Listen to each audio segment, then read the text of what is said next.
చాలామంది ఉద్దేశం ఏంటంటే పాస్టర్ అంటే ఎవరు, సువార్థికుడు అంటే ఎవరు, ఈ ఇంటింటికి వచ్చి ప్రేయర్ చేసేవాళ్ళు అంటే ఎవరు, అండ్ ఈ చర్చ్లో పరిచయం చేసేవాళ్ళు ఎవరు అన్న ఒక ఉద్దేశం చాలామందిలో ఉంటుంది.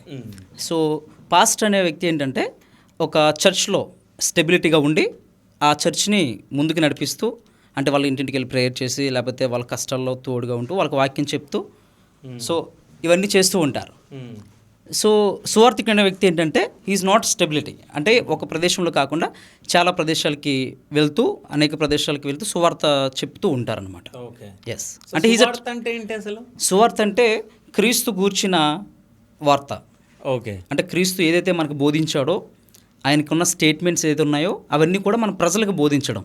ఓకే, అంటే ఇప్పుడు యేసు స్టేట్మెంట్లు ఇచ్చినవి అన్నీ బైబిలే కదా? Yes, definitely. అంతేనా? అంతే brother. Okay, so ex Christian Praveen గారు మాట్లాడింది బైబిల్ గురించే మాట్లాడారు. ఎస్.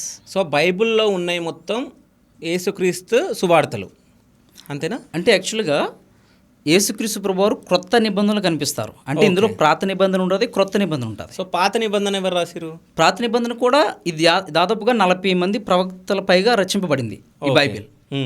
సో ఈ 40 మంది ప్రవక్తల్లో ఈ పాత నిబంధన ఏదైతే ఉందో అక్కడంతా కూడా ఎవరు కనిపిస్తారంటే ప్రవక్తలు కనిపిస్తారు, చాలామంది ప్రవక్తలు. ఓకే, తర్వాత ఈ క్రొత్త నిబంధన ఏదైతే ఉందో అక్కడికి వచ్చేసరికి ఏంటంటే యేసుక్రీస్తు ప్రభువారి జీవితం కనిపిస్తుంది.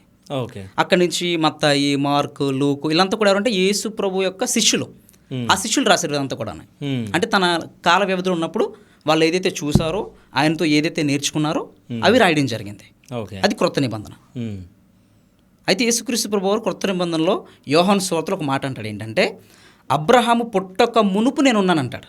ఓకే, అంటే అబ్రహాము ఇప్పుడు ఆది కాండంలో కనిపిస్తారు అబ్రహాం గారు, అంటే ప్రారంభంలో.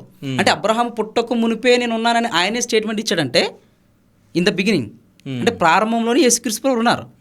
కానీ అందరూ ఏమంటారంటే 2000 సంవత్సరాల క్రితమే ఆయన పుట్టాడు, అప్పుడే ఉన్నాడు అంటారు. కాదు, నో, అబ్రహాం పుట్టక మునిపే, అంటే సృష్టించక ముందే యేసుక్రీస్తు ప్రభువారు ఉన్నారు.